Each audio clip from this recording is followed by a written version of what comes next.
Good waita sei? Libo waita sei? Waita sei kuti ngatingotaure kanyaya yedu kandidaure kuti. Munhu ari kuti hanzi ndakakupa mari iwewe but hanzi hauna kuzoya kushow. Anopenga.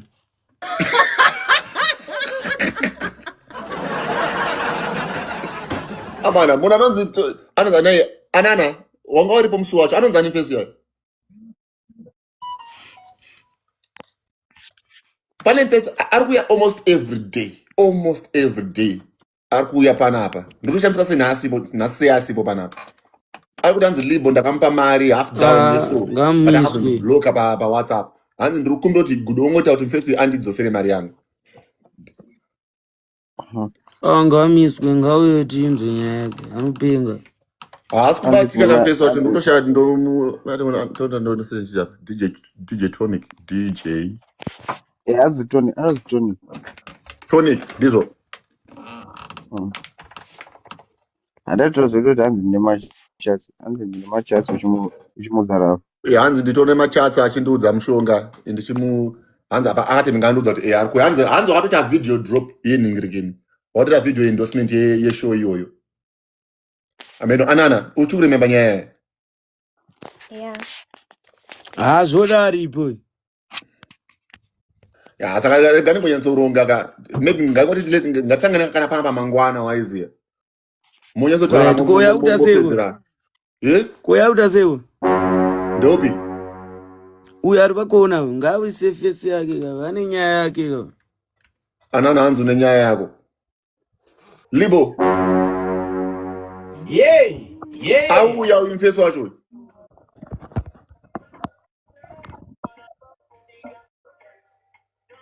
Libo. Auya mufesi wacho uya arapo. DJ ndiweka. Madiko baba. Ndiyo waitaura nyaya yekuti Libo haana kuzoya kushow chichi. Ndini aritondi. Ndozvinongoratidza kuti vanorongeka upana. No. Ngatimumire kuenda ikoko. Ndoda kuti utsanangure nyaya yako munesari panapa achinzwa. Uyu Shego achitauro achinzwawo nyaya yacho kuti yakamira sei. Handiti because ini panapa Libo auya vanosangana panapa vandinzwa ndimubvunza.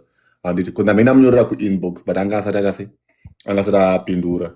So panapa ndazongomuhighlight ndakamuti wona ka Libo ndo nyaya yamamiriro ayakaita because iye andibvunzirwa panapa ndosaka ndazongozvitaura. But ndinowanza kuti kana iri nyaya yemapublic figures kudai so tidile nayo kuseri kana chikwanisa kuti iperere kuseri ngaiperere kuseri but kana zvazonyanyore mawo ndo patinozoya panapa. Libo kuti hanzoni iwewe asikada kutombokuremember ende mukutaura kwake ati unopenga. Uona chizvaitika ndamufonera masikati iziya vakadairwa nemufesi anga achizviti ndiye manager wake iye anga aripo nachitomunzwawo background wezi ende conversation yacho ndairekodha yanga achimufonera iye ati chipa wamufonera uona pana mufonera like anga achiudza munhu angawa pafoni zvekuita wezi oyo but iye dhira ari kuriziya. Libo uyu mufesi uyu ndiangati hanzi ataura newe wewe Elian hanzi ndobva wamutaurisa namanager. Uyu ndeupi koyo? Zamaita sei? Alright uyu mufesi uyu waita sei shamwari wekuti chiwe? Ndikuti chiwe hausi kuziya nyaya kwe? Wakazota sei iwewe? Taura dhira rako ranga riri type dhira sei? Baba ina zvikuita zvekudhakwa newe kai niwe chingotaura kadhira cho nombofonera masikati. Ndikuona chiyo kana kuti manje wandifonera official nini ndisina munhu wandandifonera manje hakutondidraw. Kuda mari yangu re. Da mari yangu. Sha iwo kaita sei? Kuda mari yangu yekushoya usina kuuya musi wa25. Shuta takawirirana kuti chii takawirirana kuti iwewe uri kuya kushow musi wa25 ndikakupa deposit ndikakusendera mari yetransport musi wa24 then musi wa25 wacho unondidaira foni yangu ndichikufonera. Wakasendera nini mari? Ndakakusendera ingwani mukabvuma dhiri ngwani. Maluva. Maluva. Anti wewe muso wakauya wewe, muso wakauya wewe wakanisira $100 wewe. Vonda kuitira endorsement wewe. Ndo pakaperera dhiri redu. Iwewe musi zvimwe zvese zvakazoitika musi uyo iwe dhiri wakatozochinja dhiri wewe. Dhiri sati ratosvika. Waiza pa Christmas ninde ndatone mamwe mabookings asiri yeshow yako wewe.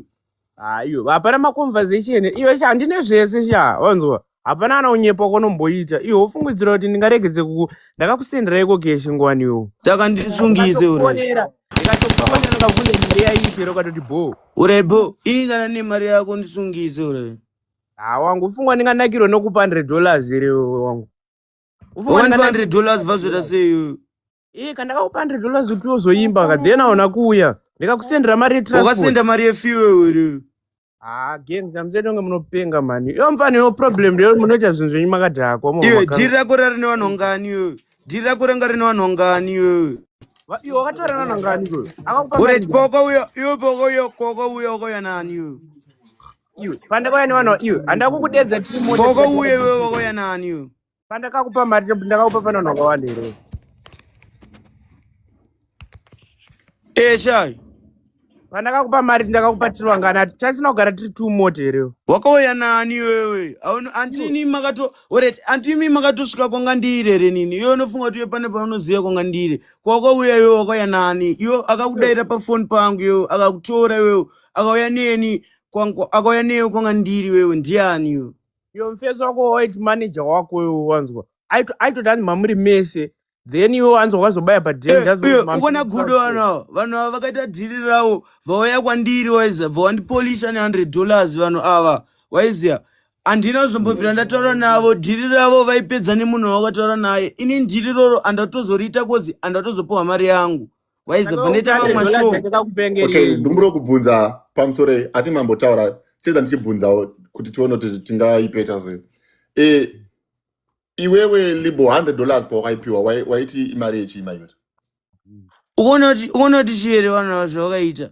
vanhu ava vakauya nemufesi wandaishanda naye waiza vanonzi master leo waiza vakasvika bvabva tichi mufesi uyu ane dhiri musi wa25 waiza show yanga iri $400 waiza uyu mufesi uyu aifanira kundisiyira $100 papo yakandipa and then ozondipa $100 musi yandobatanza nefiyo nekuzoenda kushow and then neimwe half down uzondipa ndapedza kupefoma fesi uyu $100 andakapuwa pandakamitira vhidhiyo dhiri rake pandakazobvunza vanhu kuti mufesi uyu dhiri rake akaita sei akangonzi mufesi uyu akafeila waiziva bvangonzi akadhakwa dhiri rake bva ratokanselwa vatatoita mamwe mashows anotosvika 3 musi wechristmas waiziva mufesi uyu andatombobvira ndakataura naye nyangwe pafoni pangu handitoziva kuti akatozoita sei waiziva so kuona ndatoshamitsika kuti ndiani angani DJ Tony ndoda kubvunza kuti iwewe wanga uchizviziva here kuti waifanira kuzopa libo nambofanira kukumuta because kune sound iri kubuda kubackground waizviziva here kuti pawakapa libo $100 yekutanga yakanga iri ye-endorsement video yeshow then musi weshow waifanira kumusendera imwe 100 yenhingirikini yekuti azouya kushow then ozomupa imwe half down kana apedza kuperforma izvo zvanga chizizire pamba kakujekerera kana kuti azvizvo zvamakanga mawirirana ukona chigudo mufana weconversation zvinhu zvese zvaari taureza ndezvekunyepa zvese oiziva just because show ita ndakawirirana kuti ndiri kumupa 240 wanzwa pa240 ndakamupa $100 yedeposit wanzwa abva aita endorsement after aita endorsement musi wa24 ndakamusendera $40 yefuel musi wa24 musi wa24 musi wa25 just because mufana option yandakamupa ndakamuti ndokwanisa kuyozokutora here ndonokusiya kushuka then ndozokudzorera kwaunenge uchida kuenda waiziva mufana yakati hanzi azvibude indofamba netimu rangu chichichichi nandati bo then musi wa25 ndakamufonera mufana uyu akandifonera musi wa25 akanditi hanzi ndokwanisa kupefoma na6 ndikati bo unouya 6 dzakadarika gudo indanchitori muharare munomu abva azondifonera panditi wazodiwa baya here ndandati ndakutobaya abva ndava ndati bo ndabaya kwekwe ndakasvika ndikamufonera wangu foni ingadayirwe kusvika makiseni kusvika makiseni ndichimufonera makiseni ndikamusendera meseji akatondipindura wanzwa ndokona kutoisa kumashure okumeseji acho achitondipindura achitonditi hanzi mari yako ndokupa Okay, so ndikutira kunzwa side rako nekunzwa side ralibo. Libo ari kuti waitaura namanager mfeso waishanda naye at that time. Libo ndizo wataura ndizo? Gudo, uona tichiere nini? Uyu ngabuditse paitaura nemunhu waitaura naye andika. Namba dzaitaura nadzo andika. Dhiri ini ndingaite dhiri remusi weChristmas $200 something kuti ndiri balance. Ndingaite sure $200 something musi weChristmas. Tadzatora show $800. Uti chikwe. Uti chikwe. Voice rangu pokataura iwo voice rangu rau chinja ndakakwanisa kutira endorsement iwo wangotoripo waiziya paukandipa mari show yako kanzi ndiye $400 yo wautora zve $200 ndikaite show $200 paChristmas iyo mbumira yo. Alright, Mira. Ganza nacho chigara gobli yombane. Alright, Mira, Tonic. Une voice notes here pa maita. Ungeta voice notes here alibo. Tipo voice notes wewe. Ndine message chibaba. Tony. Chimondisira ma messages kuningirikinika kumashure kwako timbona. Weda zigo ndianga ifanya fona initsa. Gudo atanzi pa record kwa phone kwa maskati. Ya atanzi a record phone kwa uyu. Amba kufona maskati here uyu libo. Aya ndo manager wangu ndisire kamera. Ndiye munhu anodaira makozi phone yangu. Alright. Vura. Itakuti save. Urikugona kuvura here libo. Ringobuditsa black whatever bo mina ndiflipe camera so. Okay, itaso olibo. Chimbo vara katasa ramota sabaka. Okay, wa flip camera nditi. Chita so right. Yeah, bo. Yeah. Ava ndo vanodere makozi land rangu. Manager bakati. Makasimbere manager. Aiwa bobo. Imimi munonzi manager Mumu. Manager Bubu. Mumu. Oh, manager Mumu. Zvirisei mukuru. Tine nyaya yemukomana kanzi DJ Tonic. Mukomana ane nguva yakatirebe achinditsoma. Handiti ka. Achinditi Gudo onaka iwewe ndo unolinka nevakomana. Haukwanise here kungonditira kuti at least andidzosere mari yandakamupa. Handiti ka. Ndobva ndati dhiri nyanga rakamira sei ndobva aritsanangura kwanga achirita panapa. But ine panazobato mufana wangu Libo abva ati zvoni maya mukomana uyu tata how are you Charles Libo abva ati mukomana uyu kauyu nyaya yekutaura inyaya yekunyeba hanzi akabudisa mari ye-endorsement video chete but musuwe show kana maybe a day before aifanira kunge akasenda mari yetransport inova mari asina kusenda iye mukomana kuti akasenda $40 saka handizive mukoma kuti nyaya imwe manga muchiiziva here mimi samanager Andifonera maskati mfesu ndataura naye but nyaya haisi pressure ndamuudza kuti ndomureplace mari yake haisi nyaya tawirirana but iye angoramba achinetsa nditoshamisika kuti ndava rudaizvo. So I think kuti maybe iye paatozoya panapa achiziva kuti ndonyaya ndamudaidzira panapa angafanira kungosvika achingotara namanager wacho ati zvoni tata how are you tata ndasiwa kuona shumba inoti ndangoti ngokudzako tata waiziya. So I think those angaifanira amene comment section kana ndiri kukanganisa because manager ari kubvuma kuti hongu afona maskati ndadaira foni ndikatobvumirana naye kuti zvoni iwewe ndinokukavha mari yako but handisi kuziva kuti saka sei azoya achitanga asina ambobvira ataura nawe ngangotipaka mamessage boys. Alright, auya rega avhure Tony kwaita sei Wena unozochi kutaura naenda taura naizia pari pamba ichonge pane kakuchikidzirana weziya kuti he ndiwani wofona he chichichi hanzi he patori navanhu vakawanda vakavharwa mashows musiwo runzwa nditori nawo maaudio acho hanzi pane vanhu vakawanda hanzi mufana hasi kubatika pane vanhu vakawanda vakatovharwa nemufana yemashows musiwo wa25 wane mashows akawanda vakavharwa mari naLibo hanzi pane vanhu vakawanda vakatovharwa mari naLibo musi wa25 saka iwo taura kuti uri wekupi kwacho ko iwe sha kwemi boys pandakakuti ngatisane contract sei imimi musinondisandisa contract Pana kamborambosena contract here newangu. iwe pamakandipa $100 antiyo imimi namaster Leo pamakauya dhiri renyu imimi angonditambudza mari bva ndaita endorsement nyaya dzecontract ndikabvunza master Leo kunzwere mira ndikabvunza master Leo ndisandaita endorsement ndikabvunza master Leo ndikati boys half down yemari yange fanaita $200 zvikanzi iwewe uchasenda $100 musi weshow waiza ndopandikapesa kunzwa dhiri rako Zvoda kuswera tichimakisana vanoita sei zvinonetsa chingosendera mari yangu zvipere chete nhamba ndakakupa dzekusenda mari ngoni chingosendera mari yangu zvipere kwete kuti rambe chingotaura nyaya yako show yako yanga isingabhadhariswe reo show yako yakaita maya wangu ndati zvapere mira show yako yanga isingabhadhariswe reo ukona chi show yako yanga isingabhadhariswe akauya akabhadhara mari yaukaenda naye kumba kwako mafanzani vanhu vakauya vadaonani auna here kubhadharisa vanhu iwewe waiziya pashow papana mujaro wako wesungura anoimba kuti chiko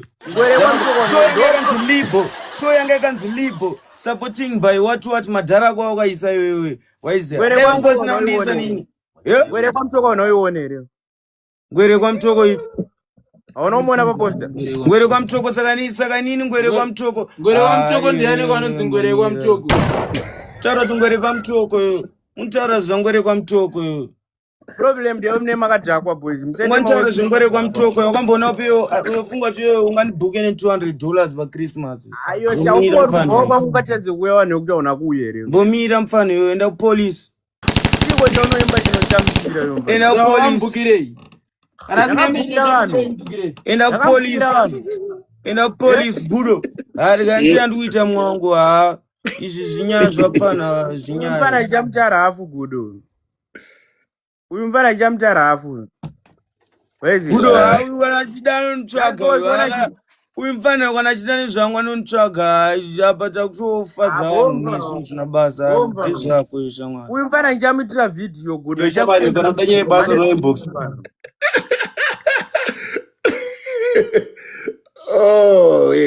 zvakaoma but ndo mawex acho here nemukumo mawex atombofana kudaro zvinhu zvofanira kuti ndinofanira kuitwa richipera maneja wacho muona maneja wacho kana mufonera masikati anga chinichikidzira mukoma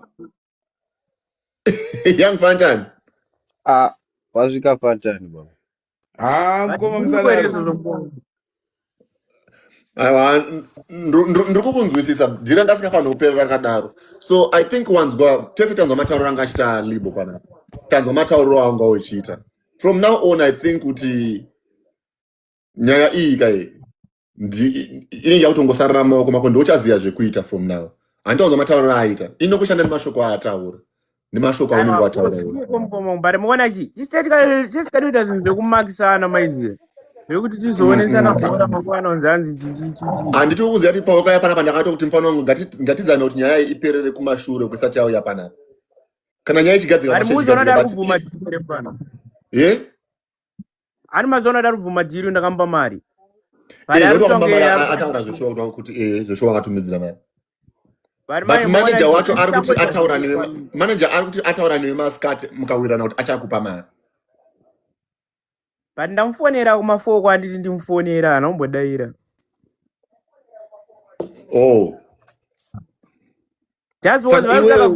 kufunga kwako nyaya iyi uchaita sei from now kufunga kwako uchibva panapa next step yako inenge yakamira sei next step mukoma wangu ukatotogona kungoita zvepolice case ndo inotopedza just because muona chi inini munhu anga ari muridzi wedhiri mudhikazi muprisi maiziva just because inini ndandingoriwo munhu wacho ndine ukama naye maiziva zvekudaro saka ndakangonditi tingopedza dhiri renyu pasina kumakisana kana kunetsana vari mukuona nerafu iyi ari kutaura kandosaka ini ndiri kuchada kunzwisisana naye maiziva I think zvanofunga inini ka nyaya iyi kai I think ndaita pandogona ndaita kuti mukwanise kusangana zvavo kandikumbira kuti ndiite ndozvandangoita mayouth. Aiwa boy masimbisa. Thank you so much mwana mai, but ramba uchibatika panapa tiri pano ndo patinotandarira unozive every day. Feel free kusvika panapa. You are a DJ, you are an entertainer, so panapa paden pako as well. Big up. Aiwa bo baba. Yavi. Natasha, how are you? Satcom wakuchinja zita. Satcom sadaro. Satcom, tivhuroka microphone chamari. Tigara pedza ndiwanzwa libva machida kutotaura. Ndatomhoresa vanhu vese panapa Satcom anongozona ari panapa. Zviri seiko nai Anana? I'm okay, mrizini. Haisi tiri nani. Tinokuziva uchinzi Satcom. Umwe musi wakambokonfirma kuti wewe unodada naLibo. Pane zvachinja here? Why? Ndamuchinja zita, guys. Uchidana naLibo.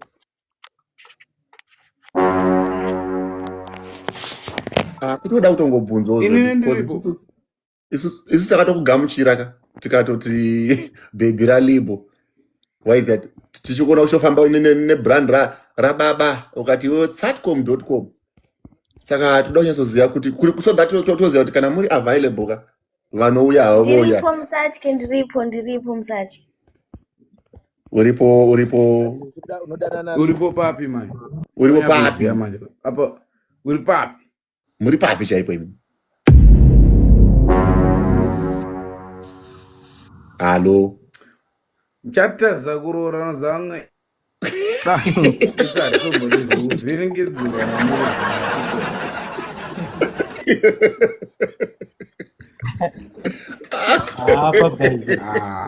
Nazazuka. Kozi zvikuita kunge pane zvakaitika mino kana iwo Tanzania tana vanhu ungatadza kufunga izvozvo here? Rwakazvambuka lo munyaka. Anodana naLibo here yes pauziva first. Vatomita munhu kuti hazida kupindura nyaya idzodzo. But unoziva kuti isusu manje boys tikangona wabvunzwa unzi unodana naye here ukaramba wakanyarara. Tenda kutoziva kuti tinenge tiri kunyara naye kana kuti haumude. Kana kuti hamudanane tenda kunyatsoziva kuti zvitiitwa. But zita ringochi. Hakuna nyaya isina mhinduro kumana.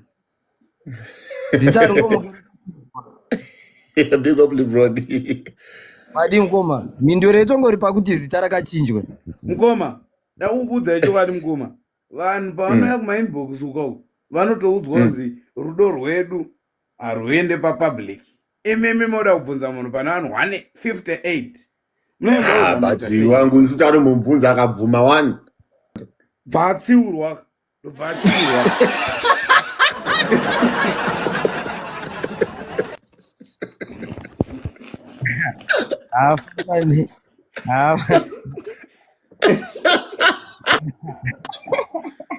Musadaro. Pantani. Musadaro. Aewa. Musadaro ngomaenza mgudo. Ukuchema nene elibu. Chi.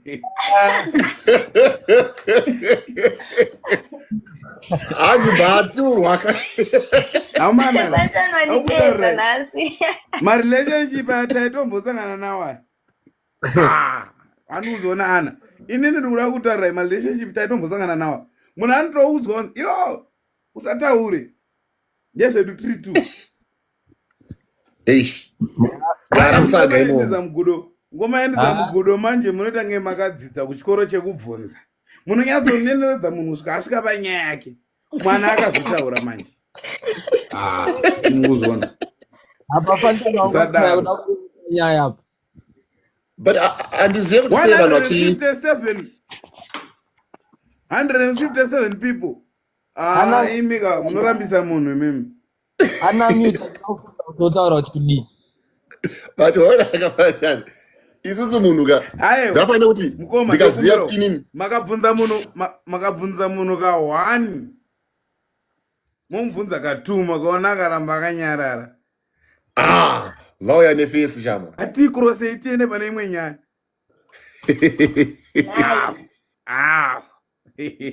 Ndavachinje nyaya uko. Kana makabvunza munhu ka 1 ka anomuona. Makabvunza munhu ka 1 akasapindura nyaya dzakawanda mukoma. Tibvunze hedu upenyu kuti huri sei.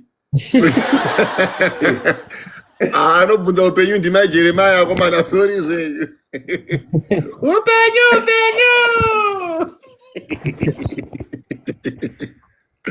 Musadaro. But Anana, ndoda ngobvunza zvangu. So ndakata Ndobvunza dijingo. Inini uza zvanechibvunzira ndezvekuti pamwe sechinakirwo newe pamwe chipande kozonzi Aiwa. Mugomatana man. Mira pandani. Atidimu. Echida pamwe munhu. Atidimu natanga kutanga kupinda mu relationship nhasi. Watazi obvanza akantorera munhu wangu. Imimi munoyena endai kuin aiwa. Endai kuinbox kwe nenyaya yenyu. Musadobvunza nyaya dzevamwe. Takanzwa nekupinda mu relationship ane vanhu tichizosara tirimo. But all right, but unoziva kuti boys pamwe chete ngangutaura zvedu, tinongoziva zvazvinoreva kana munhu zvafana pretty how are you? Mute kana ndichitaura naiwe pretty kuti aseko unisaboteja. You say pretty. Ndiri borse. Aiwa ndiri nani nai pretty iwe tomboti panapa pane mukomana wako panapa ndite. Mukomana kuti ndamubvunza kuti toda kuti nai wangu unodana na pretty here. Mukomana wako bvaramba akanyarara. Zvinoreva. Pauri zvinenge zvichireva. Alright, maybe vanenge vachidanana but anenge asingada zvizikanwa in public or zvinogamuchirika here. Simple. Zvinogamuchirika here asi izvozvo. Iwe ungaida relationship yekuti haizikanwa nevanhu yekuti munhu akabvunza unodana newe anoramba akanyarara ndanozviramba. On the other hand, ndofila unge anenge achinyara newe or something else. Zviri pati.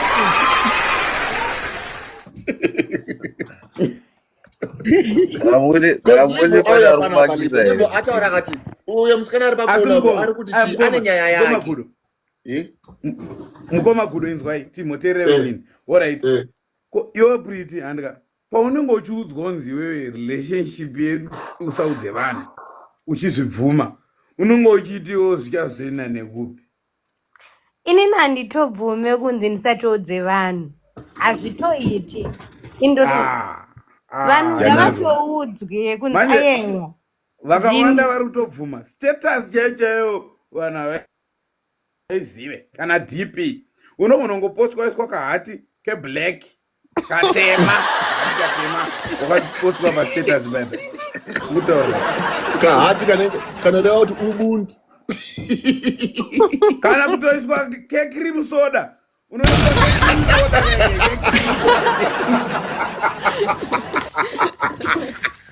Uiswa katsvuku azvite. Mukoma.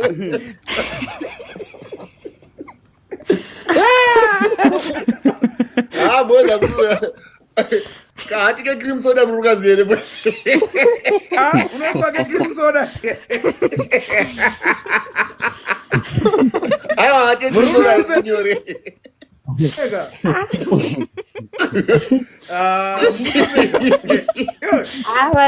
Kana ungopotswa pakanzi no cape. Unongopotswa bwanzi no cape. Tikukutaurirai. Makabvunza bwanzi no cape. Purira ine nyaya. Vane pakanzi no cape. Ako kahati kecream soda kukaiswa pokone. Kana kuti nopo akake cream soda.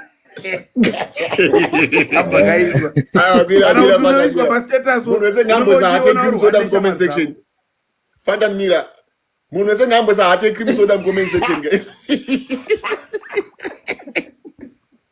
Munhu wese isa hati cream soda mucomment section. Ako.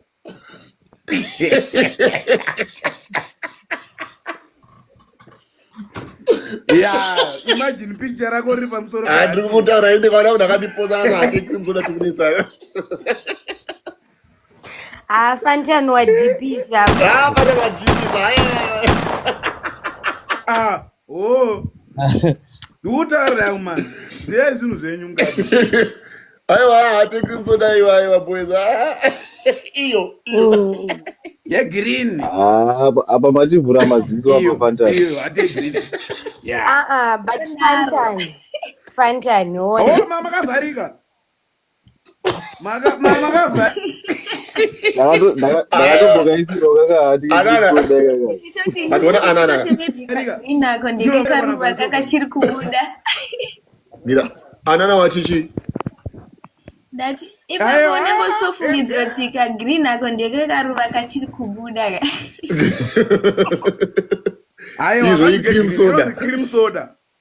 No, the cream soda. Pandakaposta pandisina kuiswa caption. Ndo zvimwe zvacho ndo mama cream soda iwayo. Anenge ari muchigubhu chemazoe. Miraka, wakapostwa usina kuisa caption, at least tinogona kungofunga kuti pamwe uri hanzvadzi yake. Kana kuti uri kadhuru. Zvitori nani. Pane kuiswa cream soda kana uzobva wanzi no cap. Aiwa. Manje hate cream soda zvinoreva kuti uri kudyirwa muchibage. shamwari hadzi uchibage hagudo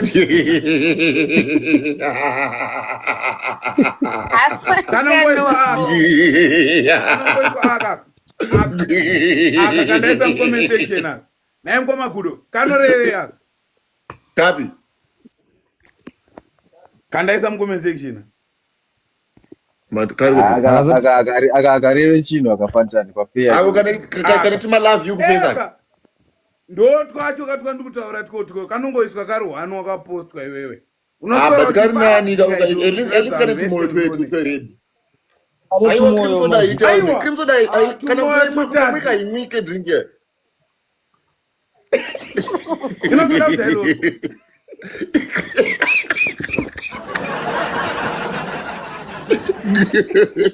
saka iwewo Fantani musikana wako amada kutaura iyo hona cream soda iyo iri mazoe uyo anditopo inini zvitonandikunoposta munhu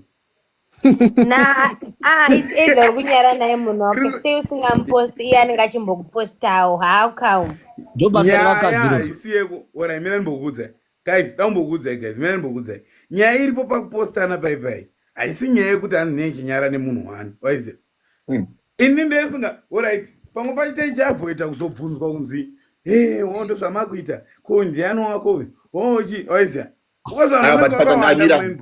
mina ndinoda kubata ipapo Fantani zvinhu izvozvo hakusi kunetsa Fantani mubvunzo iwo ungori simple Fantani unongoda mhinduro ingoriwo simple waiziva mukomana wako here ndiye aiwa hasi musikana wako here ndiye aiwa hasi mukoma ndiri kuti vatori 6 vasikana vangu vacho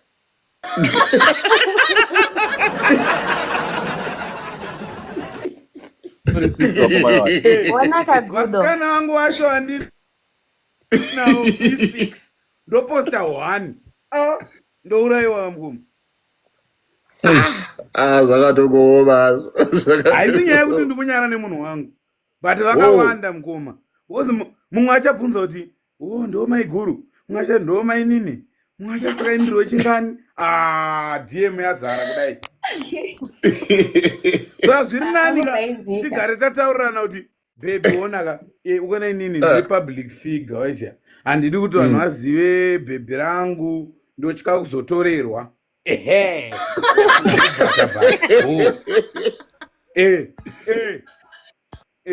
imi mimoya panapa mukomaendiza mugudo pane vanhu 146 motanga nditi yangu Fantani saka Pretty bhebi rako here munoda ndipindure kuti chiipa video record alright guys young Fantani ausirong inini pane imwe statement andagara ndakaudzwa namama vangu hanzi kuposta pastatus kana zva paprofile pic hakusi kudiwa hanzi kunyange gonzo rakaiswa pamushongo wekuzviuraya that's why ndisingaposte munhu wangu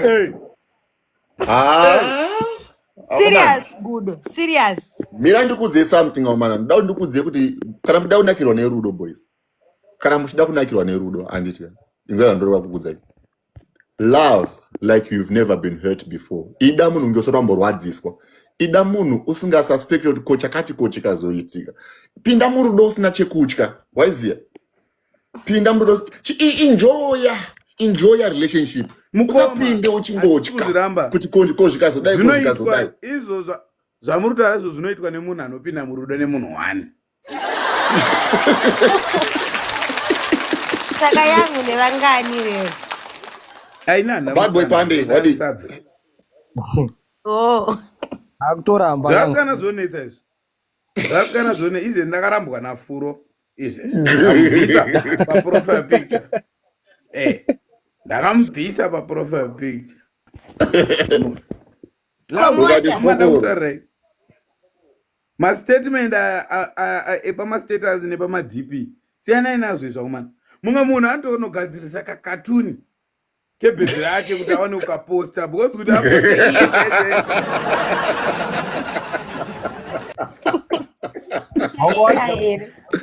Sakaro anime hombe. Sadwajeri.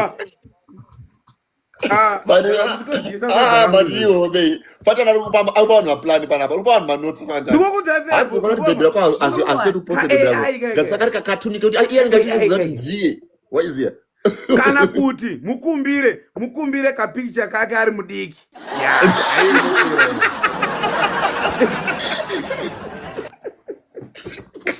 Haipabonesa tumahati tutsuku kana 10 Zonke njani kovanzi mwana wasisi vangu. Aiwa, aumuzivero. Mwana wasisi wangu ari mudiki. Because yo unongozi nambobvira wakaona mwana wasisi wangu ari mudiki zveshuwa. Aida utomuzivi. Unongonyimuziro. Mungamanisa mugudo. Status kuposta inini yangu fandani inini. Vasikana zvavo chavakanakira vanoposta. Because iye anenge aida kunzi ndikudana yangu fandani. Saka iye anoposta chero kamurambidza anoposta. Asi inini yangu fandani ndozvo chaiko. Apa maplani kuchita. Zipana rege kuchita papo. Lopedza. Ayo. Mapiwa manotes, guys, mapiwa manotes. Enonogadzirisa ka AI kana kuti wokucharakari mudiki. Kana kuti unoita wokudrowesa. Woposta video rabe ndakakudrowesa.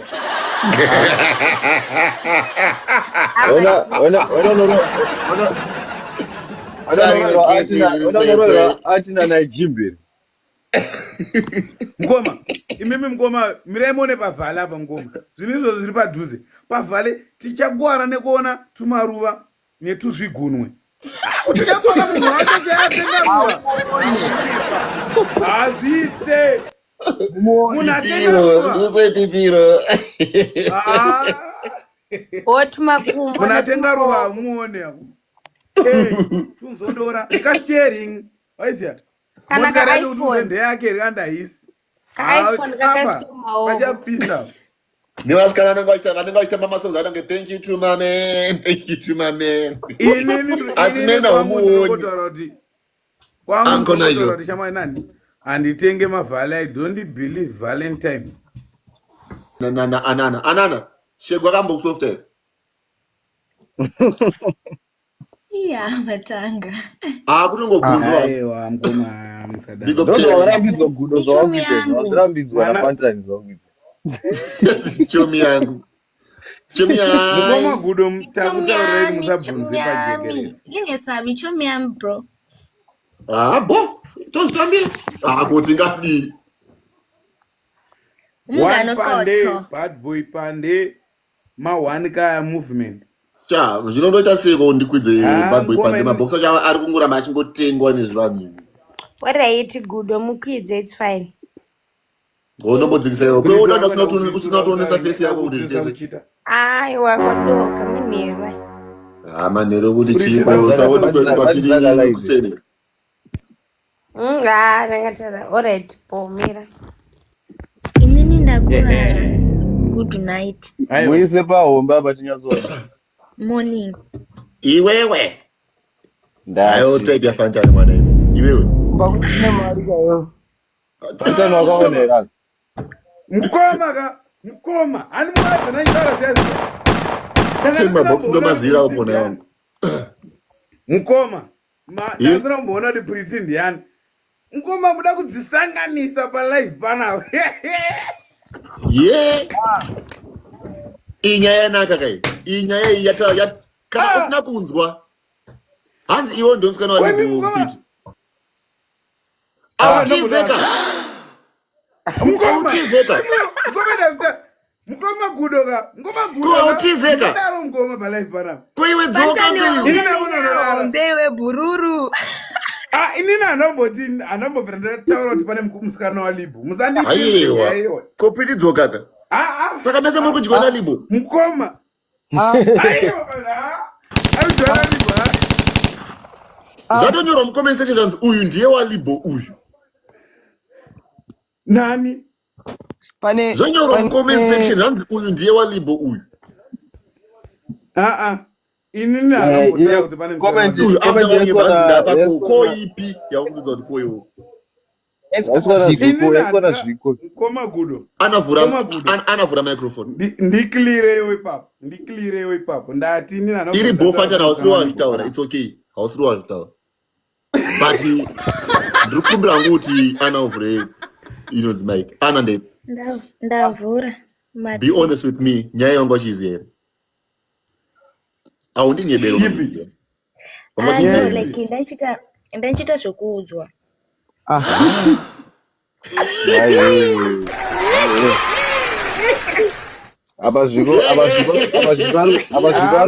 Abazvikaruramba kuti ndiye mucomment section.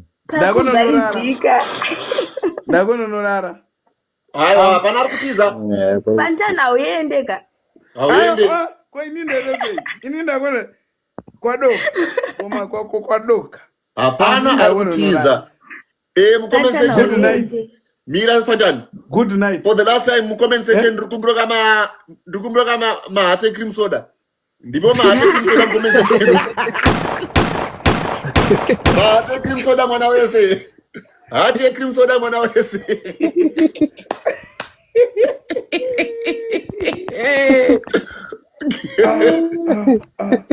mwana wese ngaise hati cream soda toni ndakanzi Shandiwaiti iyeyo akanzi Shandiwaiti ari mucomment section anenge aneka kuziva nyaya yeyo anonzani Shandiwaiti Shandiwaiti ya. Saka ana nyaya yokutoiziva. Hai ndimbori nebasa nezvakawandira. unombomuda akadaro Vamuresa mahura terereini napa. Whoa. Good night. Fanta na usud by papo. Garai papo. Fanta nukasanora kwa manigani. Umwe munhu nganipiro Fanta ni manigani guys. Aiwa. Ipai Fanta ni manigani boys. Ipai Fanta ni manigani. Wafumura udhara tanga nyaya yako yawafumura. Inini handachandafumureni. Ina ndoza ndiuramba. Ipai Fanta ni manigani. Alright. Shanti ndeipi yako? Ndiri right. Maziviro auri kuita nyaya iwo wakamira sei? What do you know?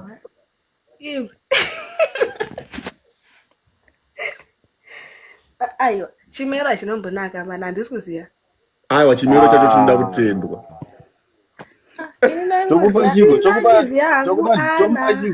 Tompa wewe. Iwo Shanti chiziya ana. Uyu munyowani ndavatangomziya izvezvo. Utomuziya hako.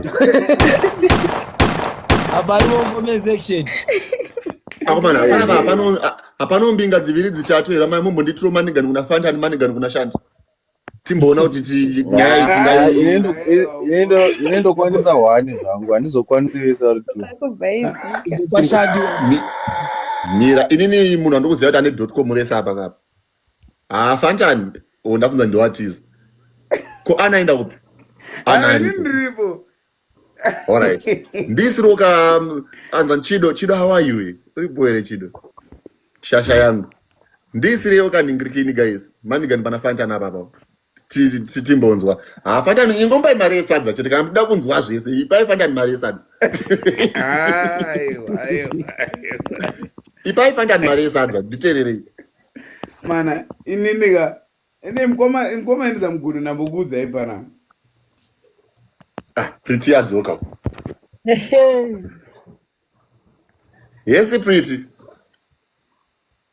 Right. Wadi. Ngeti. Ndiribo Pretty. Fanta. Chimbomira. Kuziva. manigani isa yako manigani ere panafanchana hapana kwauri kuenda Kwenini hapana kwauri kuenda ndisireiwo ndikudze chokwadi. Aiwa kana guys. Alright, hapana kwauri kuenda Pretty panjani listen. Ndiripo. Pretty, I'm sure in comment section but ngambochaya mano Pretty. Pana ngacho manigani guys, andisiro manigani pana Pretty apa. Tingonzwa chokwadi nyaya yacho igare yagadziriswa izvezvi. Tinoda kugadzisa nyika. Maiziya guys. Cause andida kundikunyebere. Cause ndandikuze zvinokwanisa kunge zvichiitika. Uyu akanzi anoona kupfuura nekuna Handsome Gudo. Kuna Handsome Gudo maybe kunenge kuine tu syphilis.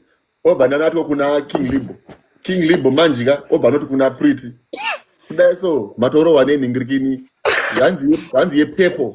Yakaitendereka mazuva apfuura. Ye blue here, I don't know. Yeah, saka ndikukumbirisawo kuti muonesana. Pretty wakatanga kudana naLibo. Ai nangu nyaya mukutaura palive vangu vanokwanisa kudairedza.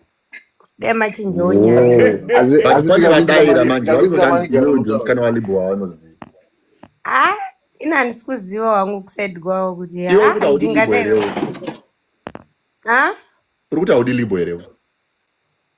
Ndisambunza dzimwe nyaya dzisiri dzokubvunza yangu fatani ndatora screenshot record iwewe. Aiwa. Wewe. Pretty.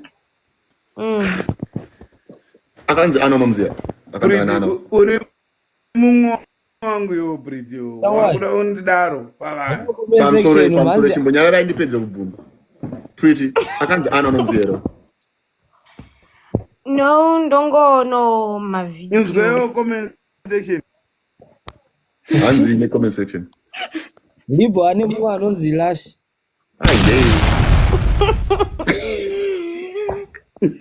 Zvaizvezvika nditendere ndidangoridza hwaniso ndinesonya ndidangoridza inoendera nezvikuitika panapa. Inini guys ndakuenda baba kuti aiwa imbomira kakuenda. Bonai. Ana shamwari yangu futi. Ana shamwari yangu futi. Alright, iyo shanti wakambodana Libo.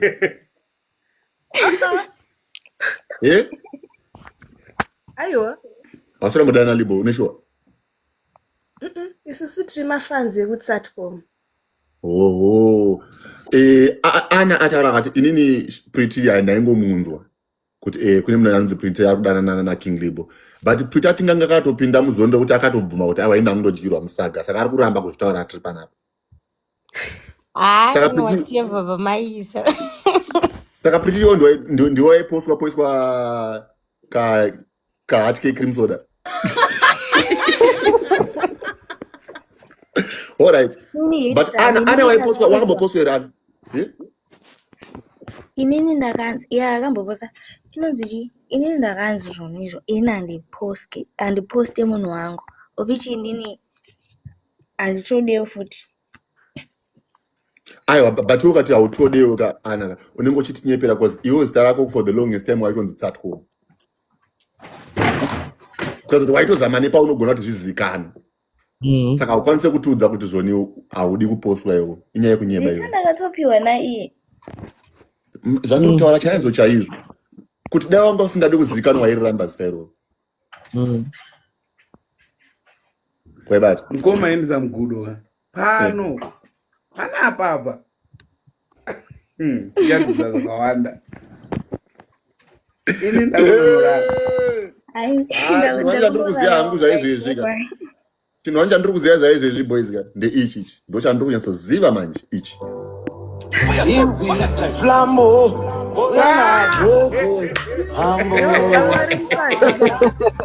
Flambo. Ndiri kuziya izvi. Chekwe. Reka. Chekwe. Adzingari. Chekwe. Adzingari. Chekwe. Chekwe. Chekwe. Chekwe. Dzochekwa, pano dzochekwa.